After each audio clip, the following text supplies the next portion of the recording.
Bueno, no, ya a esta hora creo que todos estamos bien cansados, todo se ha atrasado un poquito y nosotros vamos a darle los créditos a todos los que presentaron, porque esto es más que todo un resumen de lo que nosotros creemos que ustedes se deben llevar como mensajes para la casa.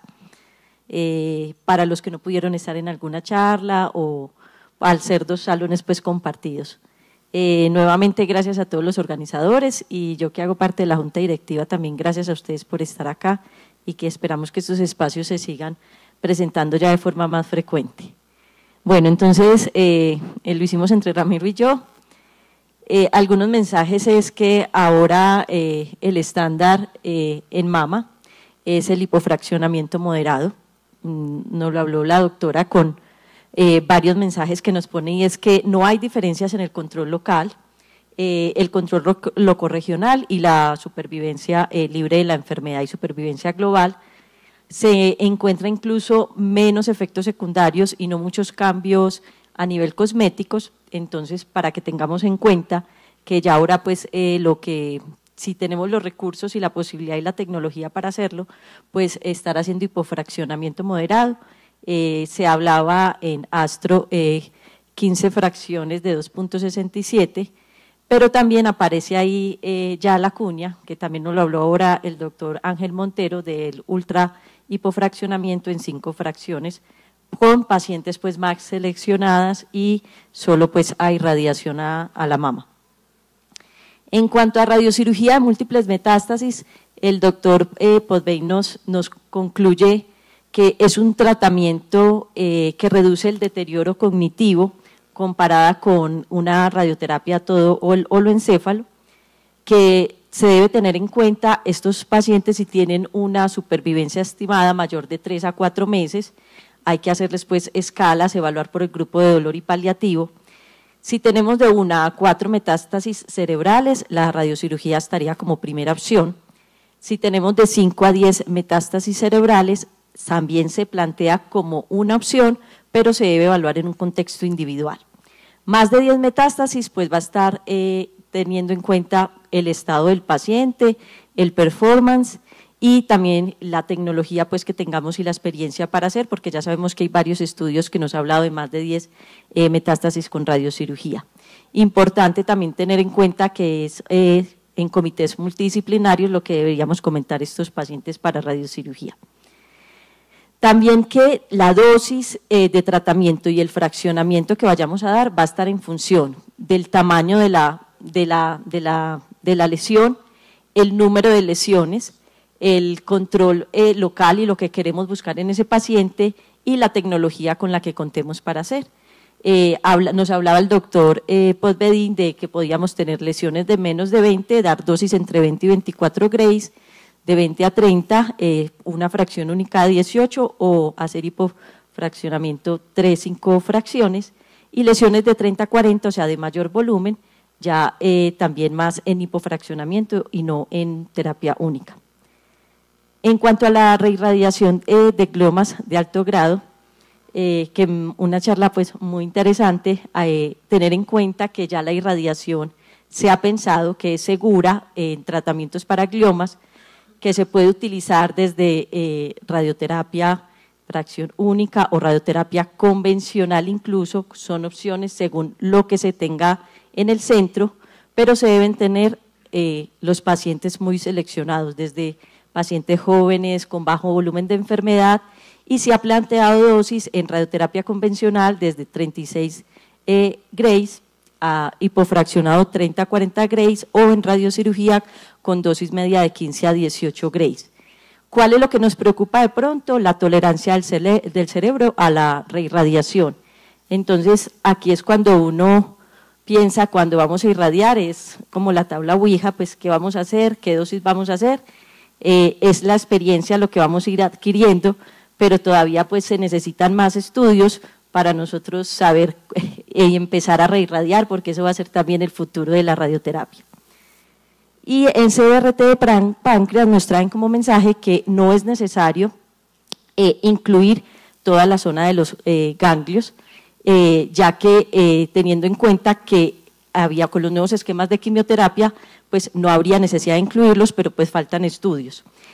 Se dice que si es mejor el fraccionamiento convencional o técnicas avanzadas, pues siempre va a ser mejor una técnica avanzada para ayudar a reducir los márgenes y escalar la dosis. Y la SBRT a páncreas pues aumenta la supervivencia global y la supervivencia libre de enfermedad, pero faltan pues más estudios para tener un mayor nivel de evidencia. Lo otro que nos dejó pensando a nosotros, sobre todo para que nos llevemos como mensajes para la casa, sobre el PCMA, puede ser utilizado antes y después de cualquier tratamiento, nos decía la doctora, sí, en pacientes de alto riesgo y antes y después del tratamiento, incluyendo los que son N1. ¿Cuál es el mejor tiempo para uno realizar un PET-PCMA? Pues si tenemos un PET-PCMA basal para evaluar la respuesta, se debería recomendar a los 3 meses, pero la pregunta es, ¿y cuando tenemos posradioterapia? Porque sabemos que hay algo de inflamación, entonces un PET muy reciente, a las 4 semanas posiblemente no vamos a tener un buen resultado, entonces la doctora nos decía, después de los 3 meses uno podía plantear hacer el control. ¿Cómo evaluamos una respuesta cuando lo estamos utilizando en pacientes? Sabemos que tenemos que comparar las imágenes, también la respuesta clínica y el control pues del antígeno, y lo vamos a clasificar como respondedores cuando hay respuesta completa, respuesta parcial o enfermedad estable, o no respondedores cuando hay progresión de la enfermedad en el PET. ¿Cómo se entiende la progresión en el PET? Cuando hay un incremento en la captación de más del 30%, hablamos de progresión de la enfermedad, pero si tenemos 2 o menos lesiones con una captación de menos del 30%, no se considera progresión. El seguimiento cuando hacemos PET-PCMA lo debemos hacer con el mismo trazador. Entonces no estar cambiando pues los trazadores cuando realizamos PET. Y otro mensaje muy importante que nos dejaron es la SBRT en próstata. Se tiene que tener la técnica, se tiene que tener el soporte, cada vez hay más ultra hipofraccionamiento y lo ha mostrado en ASCO, en ASTRO. Y el COVID influyó a que eso aumentara los esquemas de hipofraccionamiento, ¿cierto? Pero también nos dejó el doctor Alejandro un mensaje muy claro y es, con lo que tengamos, hagamos lo mejor. Si no tenemos la posibilidad de hacer un hipofraccionamiento o un SBRT, hagamos una buena técnica con IMRT o en convencional, con las dosis que tengamos, que en ese caso 39 sesiones, porque a veces por intentar hacer sesiones en más corto tiempo, de pronto podemos, si no tenemos la experiencia o el equipamiento necesario, pues perder control local en el paciente. Hasta aquí fue las charlas, como quien dice, que me tocaron a mí para resumirles y ya les paso al compañero. Bueno, buenas tardes. Alejo se fue porque yo le quería echar en cara la tareita, ¿no? De estar en línea yo entre charla, salón y salón, buscando cuál era la mejor opción, la fotito para que ustedes se llevaran. Bueno, vamos a hacer esto corto en 5 minutos. Este bloque me gustó mucho, que fue del pulmón. Fue un resumen muy bien hecho por el doctor Guerrero, no está aquí, no lo veo, pero la verdad fue un resumen bastante compacto y nos plantea bastantes preguntas sobre qué hacer con la enfermedad N2, porque es el momento y es muy complejo el manejo y muy complejo el abordaje desde el punto de vista multidisciplinario.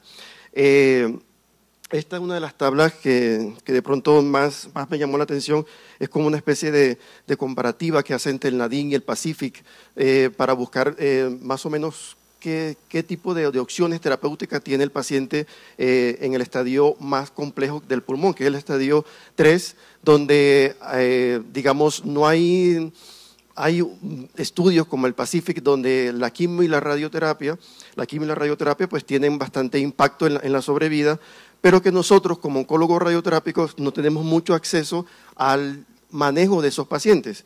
En la costa, por ejemplo, que es donde yo trabajo, si mucho en el año trato un paciente de quimio y radioterapia. Cuando vi esta charla estaba muy pendiente de cuántos pacientes trataba en el Instituto Nacional de Cancerología, que es como la referencia nacional, y me llamó la atención que solamente habían hecho 6 pacientes. Entonces, eso habla mucho de lo poco que estamos haciendo quimio y radioterapia en este estadio en pulmón.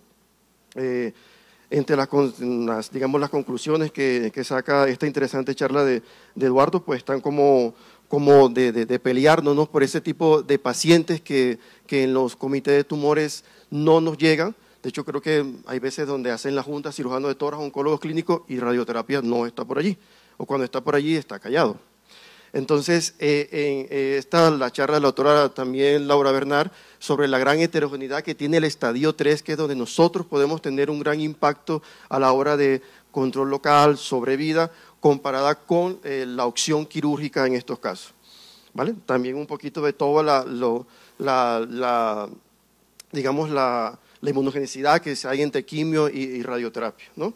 Entonces, las conclusiones en un estadio, digamos, heterogéneo, que tenemos datos clínicos para, dentro de un comité de tumores o junta clínica, pelear por esos pacientes. Entonces, básicamente es como ser más proactivos en las juntas o comités clínicos por ese tipo de pacientes. No, esto es vida real, ¿no? Eso no hay que hacerlo más. En los chats, dame 3, 4 con esto, y cuando toca la junta, pues estamos como callados.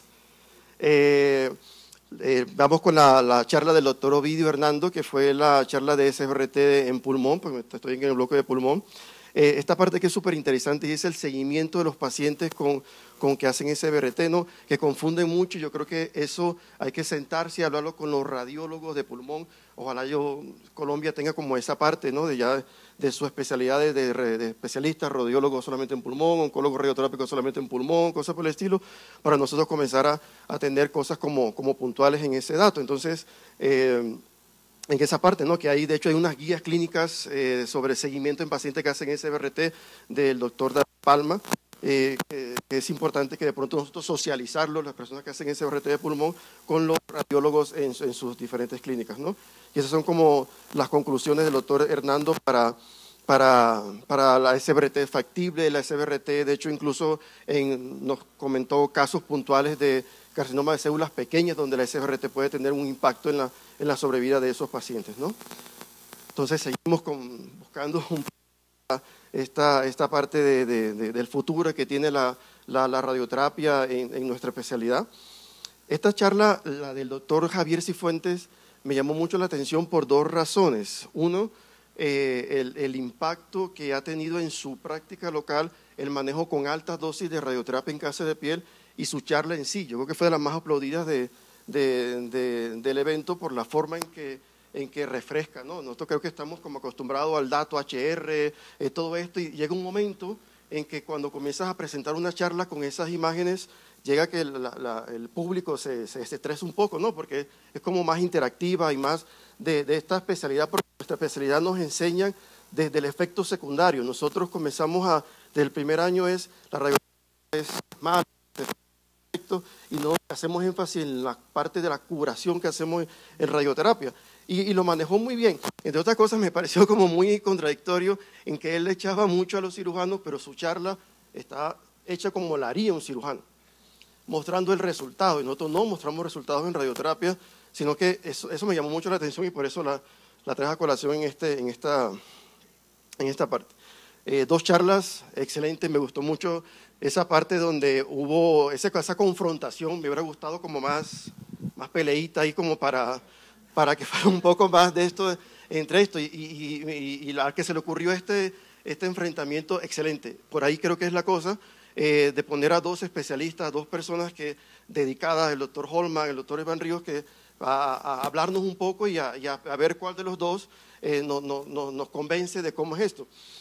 Esto es un poco de convencimiento y aquí hago un poquito de una experiencia local que tenemos. Está mi colega acá, el doctor Henao. Nosotros cuando comenzamos a hacer tratamientos cortos en nuestro centro, nos tocó echarnos para atrás, porque no había esa facilidad de hacer radioterapia en 5 sesiones y que el cirujano lo pegara a la semana, al mes o algo así por el estilo. Era imposible, nos tocó otra vez esquema largo.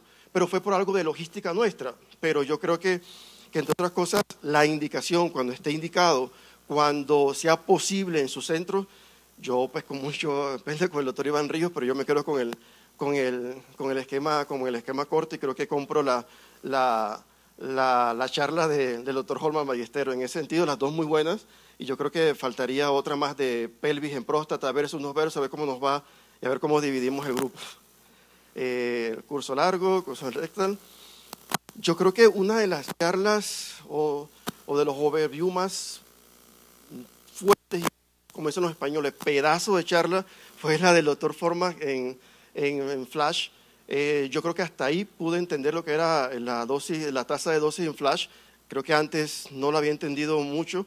Y también la parte que nuestra especialidad es tan bonita, tan compleja, que hay forma de hacer investigación preclínica, translacional y clínica, y eso está en esta parte de terapia Flash.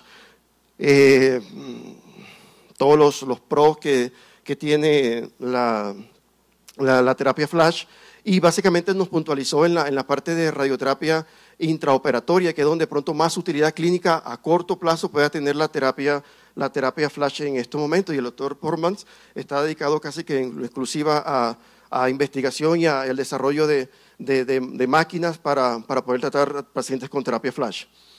Un punto importante pues es que la terapia Flash ya de pronto va a cambiar un poco ese paradigma de la hipoxia en el tratamiento con radiaciones ionizantes, ¿no? Otro punto importante y un bloque que lastimosamente no tenían muchas personas es el bloque educativo, la parte de cómo astro, estro y cómo desarrollar radioterapia en Latinoamérica, ¿no? Me faltan 3 charlas, 3 diapositivas. Esta es la última que ya tengo.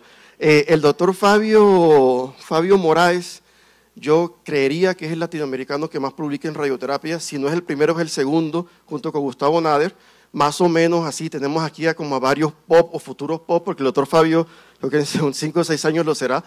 Es de las personas, cuando estaba haciendo la maestría en epiclínica, que estaba buscando temas para hacer la tesis de trabajo de grado, entra uno a Próspero a buscar revisiones sistemáticas, creo que todas están matriculadas con Fabio Moraes, o sea, no había tema pues que no estuviera abarcado por el otro Fabio. Entonces, gracias por todo ese aporte y por toda esa parte que hace la radioterapia latinoamericana junto con el doctor Gustavo Nader.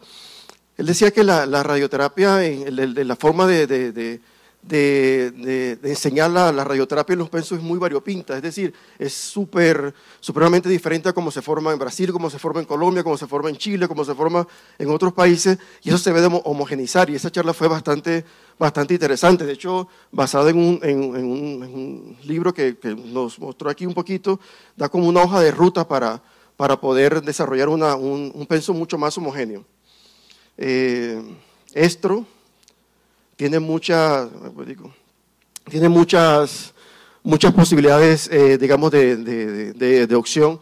Yo tengo un sesgo cognitivo con estro, básicamente soy más estro que astro en ese sentido, pero esto te ofrece esas posibilidades de Falcon. Yo creo que yo he hecho como 10, 12 cursos Falcon que te permiten mucha interacción con personas que son, digamos, de mucho impacto en la radioterapia. Por ejemplo, tú haces un curso de contorneo de mama y está el doctor Pormans y la doctora Brigitte Offersen como tus POP, y son un grupo de 15 personas, y luego tu tutor, que me tocó en mi caso, la doctora Sofía Rivera. Entonces uno dice, bueno, carajo, o sea, es como algo está, y te están corrigiendo el volumen, y tú comienzas de pronto a delimitar un poco como lo hacen ellos, y te lo dicen básicamente como en esa parte. Entonces, los cursos estro son buenos, son relativamente económicos, así el dólar está a 4.600, pero creo que todavía hay como chance de hacerlo, y tienen para todo el año en usos horarios. Te toca como a las 11 de la mañana, tú cuadras con tu equipo para que a las 11 tú tenés la horita para estar, digamos, conectado con ellos. De verdad que es bastante fácil. El doctor Benjamin Lee nos dejó una especie de links donde a través de Astro nos apoya en la parte de educación.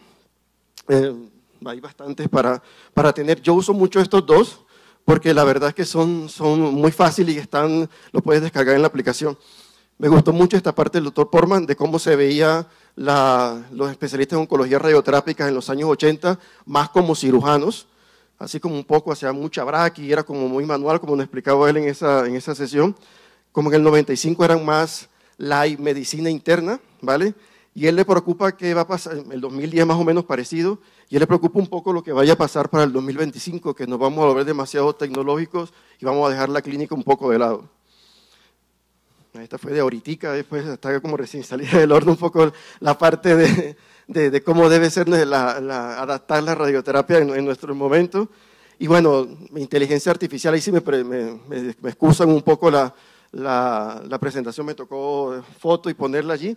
Básicamente llegó, nos toca adaptarnos y bueno, aquí está el doctor Berlín, que fue una charla que verdad que fue muy impactante. Y bueno, esa es un poco esta parte, el futuro de la radioterapia, el SBRT, sí, estamos todos de acuerdo, pero también hay que tener que hay cositas básicas que no se nos pueden como que olvidar en ese sentido. Y bueno, sí, SBRT y todo, pero la vejiga llena y el recto vacío. Vale, muchas gracias.